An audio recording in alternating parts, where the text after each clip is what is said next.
कैसे आप सभी लोग। मेरा नाम विकी प्रसाद और हमारे चैनल में आप सभी लोगों का स्वागत है। तो हम लोग पढ़ रहे थे फिजिकल साइंस चैप्टर 1 हमारे पर्यावरण के प्रति अभिरुचियां, जिसमें से आज हम लोग पढ़ेंगे भूतापीय ऊर्जा। तो चलिए स्टार्ट करते हैं। लेकिन स्टार्ट करने के पहले प्रत्येक वीडियो के भांति इस वीडियो में भी आप लोगों के लिए कुछ छोटा सा एमसीक्यू रहेगा। देखते हैं कि कौन उस एमसीक्यू का जवाब दे पाता है। तो चलिए शुरू करते हैं। ये है सबसे पहला, सोलर प्लेट किस धातु का बना होता है। सोलर प्लेट किस धातु का बना होता है, इसका पहले वीडियो में हम बता दिए हैं। और जो भी बच्चे अभी तक नहीं पढ़े हैं वे जाकर पार्ट 4 देख लीजिए। उसमें हम सोलर प्लेट क्या होता है ये सब के बारे में बता दिए हैं। तो क्वेश्चन ये रहा कि सोलर प्लेट किस धातु का बना होता है। आपके लिए ऑप्शन भी है। ऑप्शन है क्या, एल्युमिनियम, जिंक, सिलिकॉन और फेरस। तो आपके पास 5 सेकेंड का समय है, जल्दी से 1 3 4 5। हाँ, तो इसका आंसर होगा सोलर प्लेट बना होता है सिलिकॉन का। ठीक है, अब हम लोग आते हैं क्वेश्चन नंबर 2 के पास। सौर ऊर्जा को विद्युत ऊर्जा में कौन सा यंत्र बदलता है। कौन सा ऐसा यंत्र है जो सौर ऊर्जा को विद्युत ऊर्जा में रूपांतरित करता है। ऑप्शन है पवन चक्की, टरबाइन, सोलर थर्मल रूट और सोलर प्लेट। आप लोग के पास 5 सेकेंड का समय है, जल्दी से 5 4 3 2 1 0। तो इसका आंसर होगा सोलर प्लेट। सौर ऊर्जा को विद्युत ऊर्जा में बदलता है सोलर प्लेट। ठीक है, तो ये हम लोग एमसीक्यू खत्म हुआ। अब हम लोग स्टार्ट करते हैं इसके बाद का टॉपिक, जो कि था हम लोगों का भूतापीय ऊर्जा। हम लोगों का एमसीक्यू वगैरह शेष हो गया है। अब हम लोग बातें बंद करते हैं और शुरू करते हैं अपना आज का टॉपिक बिना किसी देरी के। तो पहला टॉपिक हम लोग का ये है भूतापीय ऊर्जा। भूतापीय ऊर्जा क्या है, तो देखिए नाम से ही समझ में आ रहा है। भूतापीय यानी कि भू मतलब होता है भूमि, और भूमि के अंदर जो ताप रहता है उससे जो ऊर्जा प्राप्त होता है वो होता है क्या, भूतापीय ऊर्जा। भूमि के अंदर जो ताप रहता है। ठीक, तो क्या होता है कि हम लोगों की ये मान लीजिए कि ये अर्थ है, तो ये अर्थ का 3 सतह होता है। वो 3 सतह क्या होता है, सबसे ऊपरी सतह को हम लोग बोलते हैं पटल। ठीक, बीच वाले सतह को हम लोग बोलते हैं मेंटल, और सबसे मध्य वाला को बोलते हैं हम लोग कोर। अर्थ का 3 भाग होता है, एक होता है पटल, एक होता है मेंटल और एक होता है कोर। सबसे ऊपर पटल रहता है, मध्य में रहता है मेंटल और सबसे नीचे केंद्र में रहता है कोर।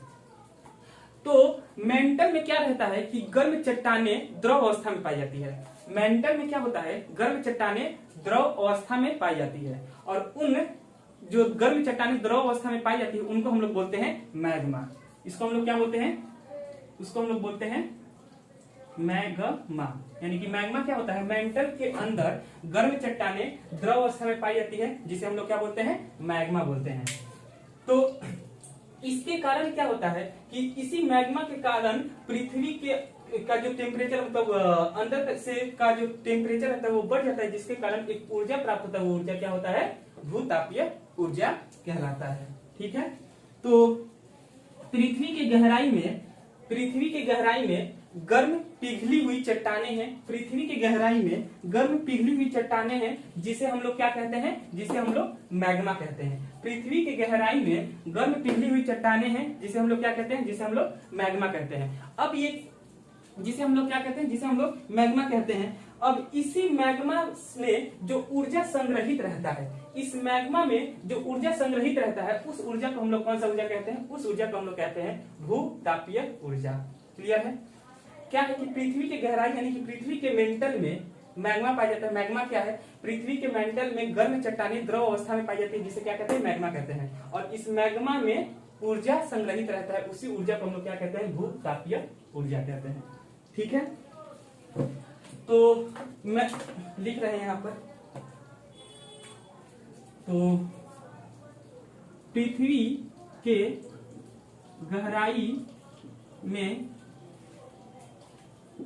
गर्म चट्टानें द्रव अवस्था में पाया जाता है, जिसे मैग्मा कहते हैं।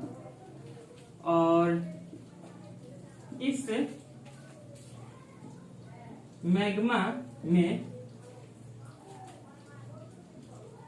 ऊर्जा संग्रहित रहती है, जिसे कौन सा ऊर्जा कहते हैं? जिसे हम लोग भूतापीय ऊर्जा कहते हैं। जिसे हम लोग क्या कहते हैं? भूतापीय ऊर्जा कहते हैं। अब क्या होता है कि यानी कि मैग्मा से हम लोग क्या प्राप्त होता है? भूतापीय ऊर्जा, भूमिगत ऊर्जा प्राप्त होता है। किससे? मैग्मा से। तो अब इस मैग्मा के कारण क्या होता है कि पृथ्वी के अंदर जो भी जल वगैरह रहता है वो सब भी गर्म हो जाता है। पृथ्वी के अंदर क्या रहता है? जो जल वगैरह रहता है वो सब कुछ गर्म हो जाता है। किसके कारण? इस भूतापीय ऊर्जा यानी कि मैग्मा के कारण ही। तो क्या होता है कि कभी कभी जिस भाग पटल अभी अगर यदि कमजोर होगा तो जल जो होता है क्या करता है? इस पटल को तोड़कर बाहर की तरफ निकलने लगता है, जिससे क्या बनता है? एक झरना बन जाता है। ठीक, उससे पानी गर्म, और उस झरने से क्या निकलता है? गर्म पानी निकलता है। तो उसी को हम लोग क्या कहते हैं? उसी को हम लोग कहते हैं हॉट स्प्रिंग या फिर गीजर या फिर गर्म पानी का झरना कहते हैं। ठीक, इससे क्या होता है कि भूमिगत जो गर्म जल रहता है, भूमि के अंदर जो गर्म जल रहता है वो क्या होता है? चट्टानों को तोड़कर, किसको तोड़कर? चट्टानों को तोड़कर यानी कि धरातल को तोड़कर बाहर की तरफ निकलने लगते हैं, जिसे हम लोग क्या कहते हैं? जिसे हम लोग हॉट स्प्रिंग कहते हैं। लिख रहे हैं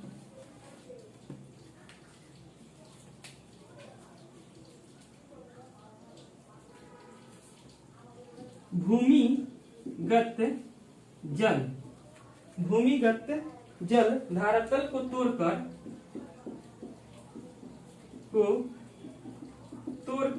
भूमिगत जल धरातल को तोड़कर बाहर निकलते हैं, बाहर निकलते हैं, जिसे क्या कहते हैं? जिसे गीजर या फिर गर्म झरना या फिर हॉट स्प्रिंग। ये वही वाला हॉट स्प्रिंग है जिसमें सुनियो का जो फैमिली है या फिर नोबिता का जो फैमिली है वो घूमने के लिए एकदम तत्पर व्याकुल रहता है। देखिए होंगे आप लोग डोरेमोन वगैरह, अगर आप लोगों को पसंद होगा तो ये हम लोगों का क्या? Hot spring. शिजुका जो है वो तो हमेशा उतावली ही रहती है हॉट स्प्रिंग में शावर लेने के लिए। मेरे को शावर करना है, कहाँ पर? तो हॉट स्प्रिंग है। पता नहीं क्या रहता है हॉट स्प्रिंग में, शायद पूरा गंदगी वगैरह ये सब हॉट स्प्रिंग धुल देगा। ठीक है, छोड़ते हैं, अपना अपना भाई मन का बात है। नेक्स्ट हम लोगों का है, तो ये हम लोगों का भूमिगत ऊर्जा। अब हम लोगों का आता है बायोमास ऊर्जा। तो बायोमास ऊर्जा क्या है? इसको हम मिटा रहे हैं। बायोमास ऊर्जा, बायोमास ऊर्जा क्या है? तो आप लोग क्लास 9 में पढ़े ही हैं कि पेड़ पौधे जो है प्रकाश संश्लेषण की क्रिया करते हैं, और प्रकाश संश्लेषण की क्रिया के फलस्वरूप क्या होता है कि वे लोग भोजन बनाते हैं। तो भोजन अपना बनाते हैं तो पेड़ पौधे प्रकाश को ग्रहण करते हैं, और सूर्य क्या देता है?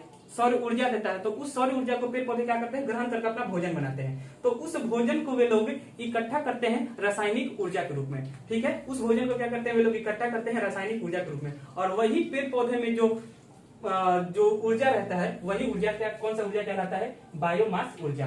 पेड़ पौधे के अंदर जो पदार्थ रहता है वही क्या कहलाता है? बायोमास ऊर्जा। अगर हम लोग पेड़ पौधे को जलाएंगे तो जलाने के फलस्वरूप क्या होता है कि हम लोगों को ताप महसूस होगा, उष्मा के रूप में ऊर्जा जो है हमारे शरीर को के तरफ आएगा। तो उसी ऊर्जा को हम लोग कौन सा ऊर्जा कहेंगे? बायोमास ऊर्जा। तो ये बायोमास ऊर्जा जो है पेड़ पौधे से भी प्राप्त होता है, फिर से कागज से भी प्राप्त होता है। शुष्क पदार्थ जो पेड़ पौधे तथा पशुओं से प्राप्त होता है, जैसे कि क्या क्या भाई? जैसे कि सूखे पत्ते, कागज, गोबर, ये सब किससे प्राप्त होते हैं? पेड़ पौधे और जानवरों से प्राप्त होते हैं। और इनको जलाने से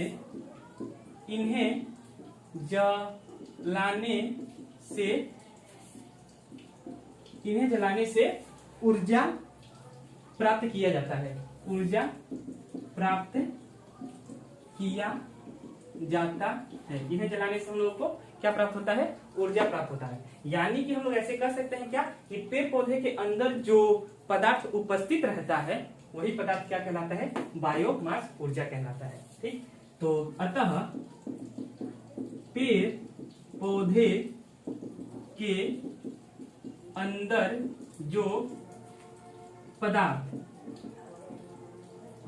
पाया जाता है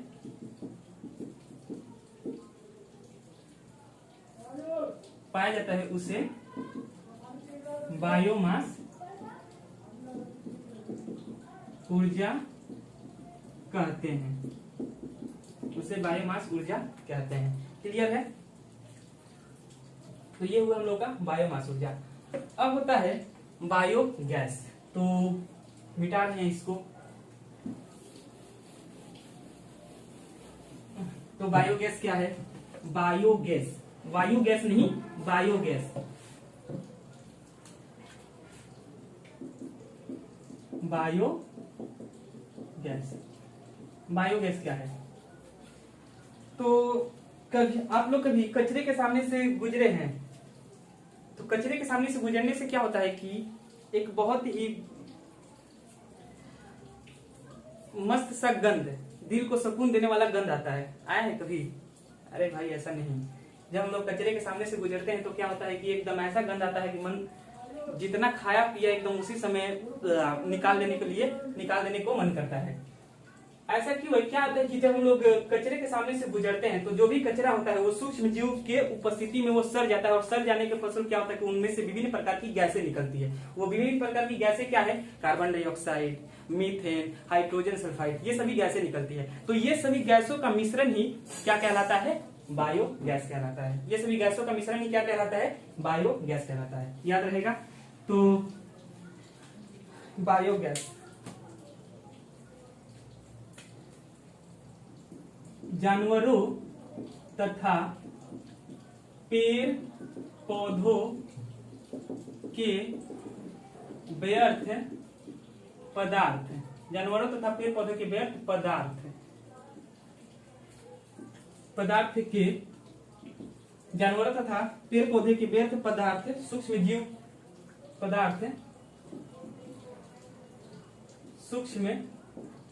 जीव द्वारा जल की उपस्थिति में सड़ने के फलस्वरूप, जल की उपस्थिति में सड़ते हैं।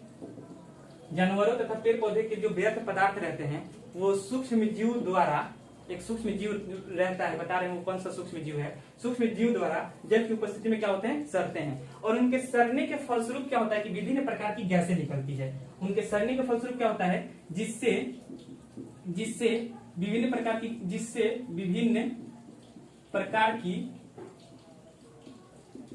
गैसें निकलती है, विभिन्न प्रकार की गैसें निकलती हैं। जैसे कि कौन कौन सा गैस है? जैसे कि CO2 हुआ, कार्बन डाइऑक्साइड, फिर CH4 यानी कि मीथेन, फिर से हाइड्रोजन सल्फाइड, ये सभी विभिन्न प्रकार की गैसें निकलती है। तो इन गैसों के मिश्रण को ही क्या कहते हैं? इन गैसों के मिश्रण को CO2, CH4, हाइड्रोजन सल्फाइड और भी बहुत सारी गंधहीन गैसें निकलती है। तो इन सभी गैसों के मिश्रण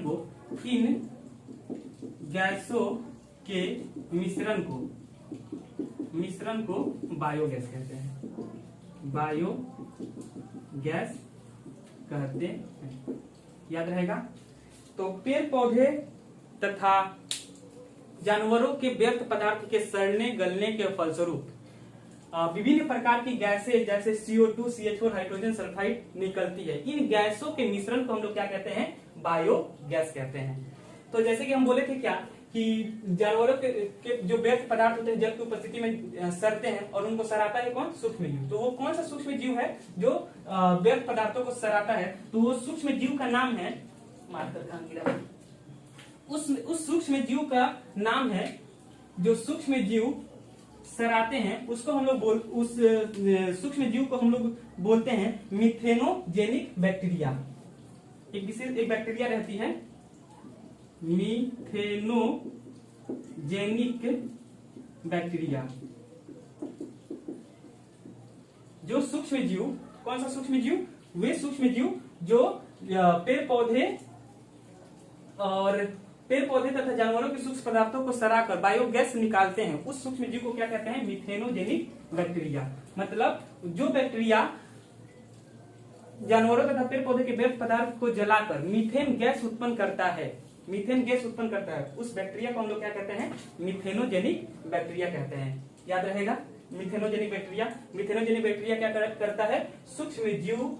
मिथेनोजेनिक बैक्टीरिया क्या करता है? एक सूक्ष्म जीव है जो क्या करता है? जल की उपस्थिति में पेड़ पौधे तथा जानवरों के व्यर्थ पदार्थ को सड़ाते हैं और सड़ाने के फलस्वरूप मीथेन गैस उत्पन्न करते हैं। तो ये हुआ हम लोगों का क्या? बायोगैस। तो कौन सा गैस उत्पन्न किया? मीथेन गैस उत्पन्न किया। कौन सा गैस? मीथेन। मीथेन गैस उत्पन्न किया, जिसका सूत्र क्या है? CH4। मीथेन गैस का सूत्र क्या है? CH4। अब ये मीथेन गैस जो है कहाँ कहाँ पाया जाता है? तो मीथेन गैस पाया जाता है दलदली भूमि में, मतलब ऐसे भूमि जहां पर जल कीचड़ वगैरह रहे, तो उन सभी भूमि में मीथेन गैस पाया जाता है। इसके साथ साथ मीथेन गैस से पेड़ पौधे के सड़ने से भी प्राप्त होता है। पेड़ पौधे के सड़ने गलने से भी, सड़ने तथा गलने से भी प्राप्त होता है, कौन सा गैस? तो मीथेन गैस। तो मीथेन गैस कहां से प्राप्त होता है? दलदली भूमि से, पेड़ पौधे के सड़ने गलने से मीथेन गैस प्राप्त होता है। इसके साथ साथ मीथेन गैस प्राप्त होता है कोयला के खानों से। कोयला के खानों से भी मीथेन गैस प्राप्त होता है।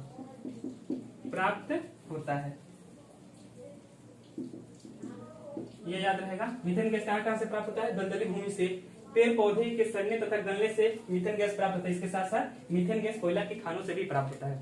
अब क्या है कि मीथेन जो है एक ज्वलनशील गैस है। मीथेन कौन सी गैस है? एक ज्वलनशील गैस है। मीथेन कौन सी गैस है? तो मीथेन एक ज्वलनशील गैस है, मतलब जलने में सहायक होती है मीथेन गैस।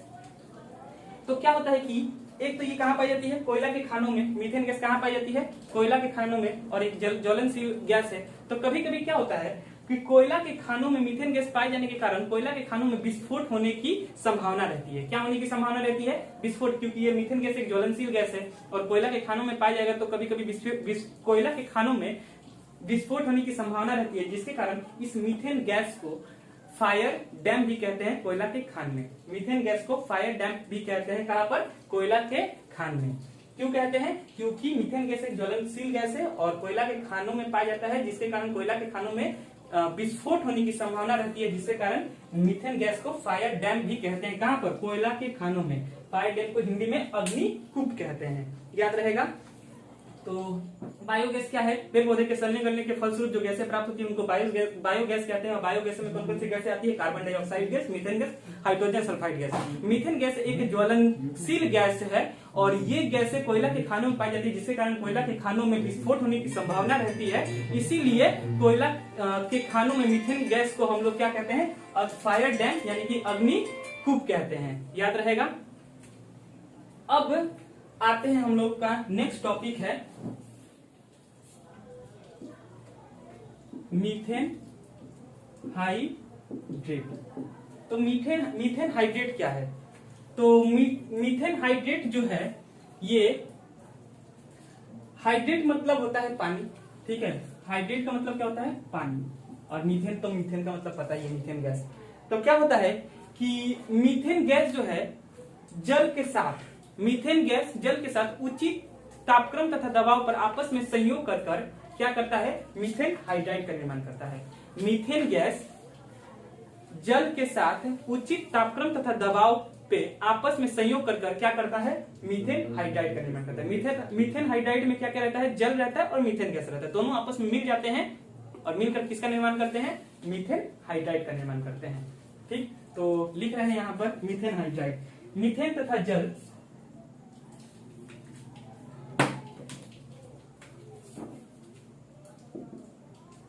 मीथेन तथा जल उचित ताप तथा दाब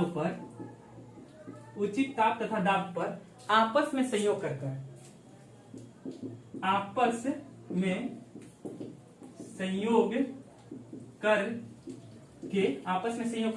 किसका निर्माण करते हैं, मीथेन हाइड्रेट का निर्माण करते हैं। मीथेन हाइड्रेट का निर्माण करते हैं।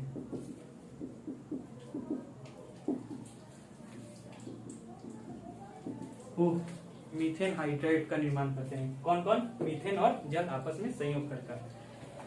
तो ये जो मीथेन हाइड्रेट है ये कहां पर पाया जाता है, मीथेन हाइड्रेट जो है ये कहां पर पाया जाता है, यह समुद्री महाद्वीपीय में पाया जाता है। समुद्री महाद्वीपीय क्षेत्र में पाया जाता है और 500 मीटर की गहराई से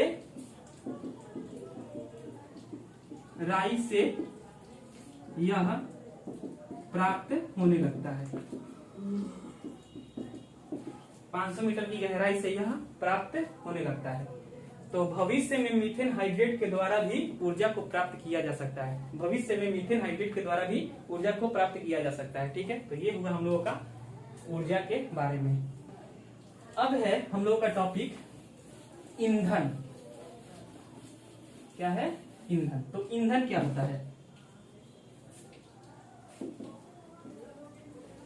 तो भाई ईंधन क्या होता है, तो ऐसा कोई भी चीज जो जलकर हम लोगों को ऊर्जा देता है, ऐसा कोई भी चीज जो ऑक्सीजन की उपस्थिति में जलकर हम लोगों को ऊर्जा देता है वो ईंधन कहलाता है।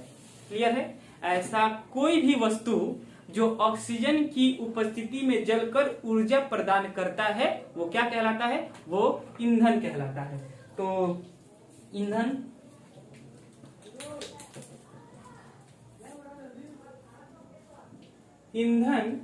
वे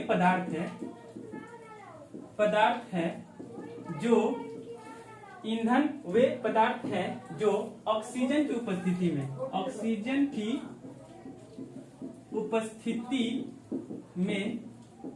जलकर ऊर्जा प्रदान करते हैं। ऑक्सीजन की उपस्थिति में जलकर ऊर्जा प्रदान करते हैं, वे क्या कहलाते हैं, ईंधन कहलाते हैं।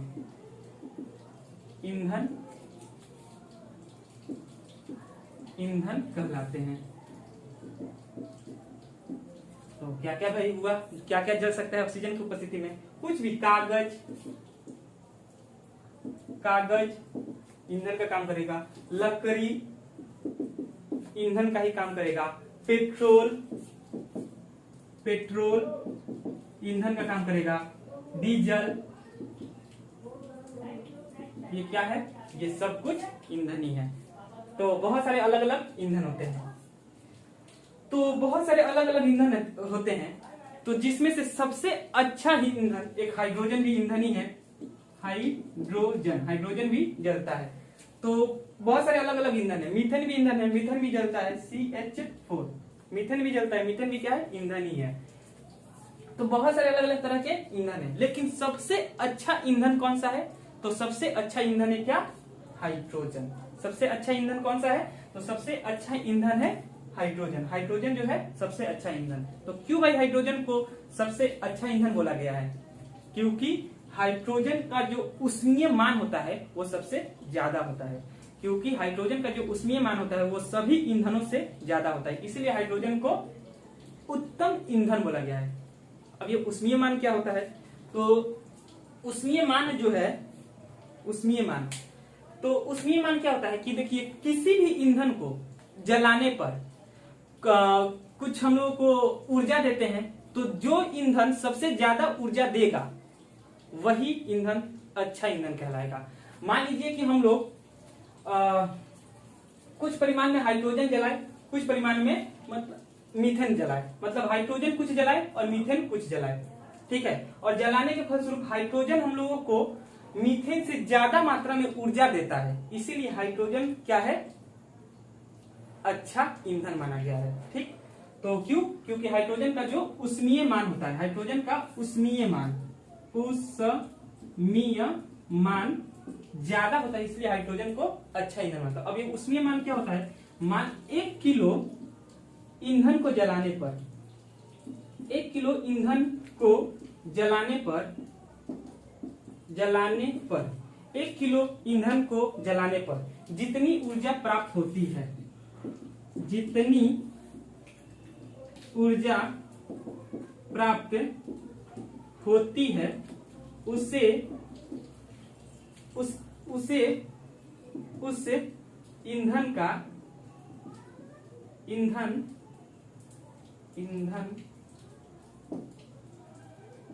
उसे इस ईंधन का उष्मीय मान कहते हैं। उष्मीय मान कहते हैं। 1 किलो ईंधन को जलाने पर जितनी ऊष्मा प्राप्त होती है उसे उस ईंधन का उष्मीय मान कहते हैं। तो हम लोग 1 किलो अगर हाइड्रोजन को जलाएंगे और 1 किलो मीथेन, किलो में जला रहे हैं, 1 किलो हाइड्रोजन को जलाएंगे, 1 किलो मीथेन को जलाएंगे, तो जलाने पर सबसे ज्यादा हम लोग को ऊर्जा प्राप्त होगा किससे? हाइड्रोजन से, ठीक है। इसीलिए हाइड्रोजन को अच्छा ईंधन बोला गया है, ठीक। अब ये उष्मीय मान जो होता है इसकी इकाई क्या होती है? तो उष्मीय मान, अब देखिए ईंधन जो होते हैं ठोस अवस्था में भी रहता है, गैसीय अवस्था में भी रहता है और तरल अवस्था में भी रहता है। ईंधन जो है ठोस अवस्था में भी रहता है, गैसीय अवस्था में भी रहता है और तरल अवस्था में भी रहता है। ठोस अवस्था में जैसे कागज, लकड़ी, ये सब क्या है? ठोस अवस्था। तरल अवस्था जैसे पेट्रोल, डीजल, ये सब क्या है? तरल अवस्था। और गैसीय अवस्था जैसे मीथेन, ये सब क्या हुआ? गैसीय अवस्था। तो ईंधन जो है तीनों अवस्था में रहता है, ठोस में भी रहता है, तरल में भी रहता है और गैसीय अवस्था में रहता है। तो ठोस अवस्था में जो ईंधन होगा उसका उष्मीय मान की इकाई क्या होगी? तो अगर ठोस होगा तो ठोस की जो इकाई होती है वो जूल पर ग्राम सीजीएस में, सीजीएस, और एसआई में क्या होगा? एसआई में होगा किलो जूल पर केजी, किलो जूल पर केजी। ये किस में होगा? ये होगा हम लोगों का एसआई में। तो ये हम लोगों का ठोस ईंधन है उसका उष्मीय मान। अब तरल या गैस वाला जो ईंधन है उसका उष्मीय मान क्या होगा? तो उसका उष्मीय मान की इकाई क्या होगी? तो उसके उष्मीय मान की इकाई, जो तरल या फिर गैसीय अवस्था में जो ईंधन रहता है उसके उष्मीय मान की इकाई जो होता है वो होता है किलो कैलोरी पर मीटर क्यूब। याद रहेगा, किलो कैलोरी पर मीटर क्यूब। तो ये सब आप लोगों को याद करना पड़ेगा, इकाई वगैरह। तो ये हुआ हम लोगों का ईंधन के बारे में। तो आप लोगों को दिमाग में एक क्वेश्चन आना चाहिए कि भाई हाइड्रोजन का उष्मीय मान सबसे अच्छा होता है, इसका मतलब हाइड्रोजन एक अच्छा ईंधन है। फिर भी हम लोग अपने जो घर वगैरह में खाना वगैरह बनाते हैं तो बनाने के लिए जो गैस सिलेंडर इस्तेमाल करते हैं उस गैस सिलेंडर में हाइड्रोजन का इस्तेमाल क्यों नहीं करते? दिमाग में आना चाहिए। नहीं आया फिर भी, क्योंकि आप लोग गोगे बच्चे, ठीक है। तो ऐसा क्यों है? मतलब हाइड्रोजन एक अच्छा ईंधन है, फिर भी हाइड्रोजन ईंधन का उपयोग हम लोग अपने घरेलू में या फिर औद्योगिक क्षेत्रों में नहीं करते। इसका कारण क्या है कि हाइड्रोजन को संगठित करके रखना, सुरक्षित करके रखना बहुत ही मुश्किल होता है। हाइड्रोजन ईंधन को संगठित कर एकत्र कर रखना बहुत ज्यादा मुश्किल होता है, इसीलिए हाइड्रोजन का इस्तेमाल हम लोग घरेलू या फिर औद्योगिक क्षेत्रों में नहीं करते, ठीक है। तो कहाँ करते हैं भाई हाइड्रोजन ईंधन का इस्तेमाल? हाइड्रोजन ईंधन का इस्तेमाल हम लोग ऐसे क्षेत्र में करते हैं जहां पर ज्यादा ताप की आवश्यकता होती है। जैसे कि ज्यादा ताप की आवश्यकता जो है कहां पर होती है? अंतरिक्ष यानों में होती है। अंतरिक्ष यानों में ज्यादा ताप की आवश्यकता होती है, तो उन सभी जगह पर हम लोग क्या करते हैं? हाइड्रोजन ईंधन का इस्तेमाल करते हैं। तो ये हुआ हम लोगों का ईंधन के बारे में। अब है एक क्वेश्चन छोटा सा, थोड़ा सा सोच कर बताइए कि क्या हम लोगों को अपने आने वाली पीढ़ियों के लिए ऊर्जा को बचा कर रखना चाहिए। ऊर्जा का मतलब कौन सा ऊर्जा? ऊर्जा का मतलब जो नवीकरणीय ऊर्जा है। नवीकरणीय ऊर्जा, क्या नवीकरणीय ऊर्जा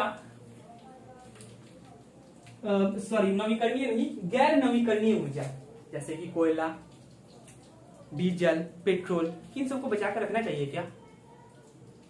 तो इसका आंसर होगा हाँ। आने वाली पीढ़ियों के लिए, अपने बाल बच्चों के लिए, अपने बाल बच्चों के लिए भी हम लोगों को ईंधन को बचाकर रखना चाहिए। नहीं तो बोलेंगे कि कैसे मम्मी पापा निकले जो खुद सब कुछ इस्तेमाल कर लिए और हमारे लिए कुछ छोड़े ही नहीं भाई। तो हम लोगों को बचाना चाहिए। अब कैसे बचा सकते हैं हम लोग?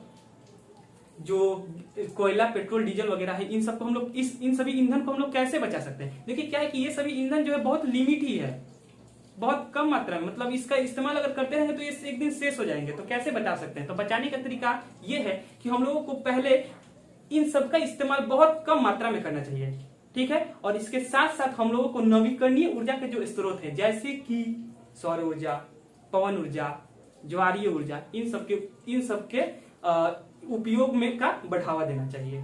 क्लियर है? तो ये हुआ हम लोगों का चैप्टर 1 कंप्लीट। तालियां। तो अब आप लोगों का काम एक ही बच गया है, क्या? अच्छे से इस चैप्टर 1 को याद कीजिए। और अगर आप लोग इस सारे वीडियो को देखिएगा तो एकदम गारंटी है कि आप लोगों का इस चैप्टर से एक भी क्वेश्चन छूटने वाला नहीं है। तो ऑल द बेस्ट। अब हम रखते हैं। बाय। जय हिंद।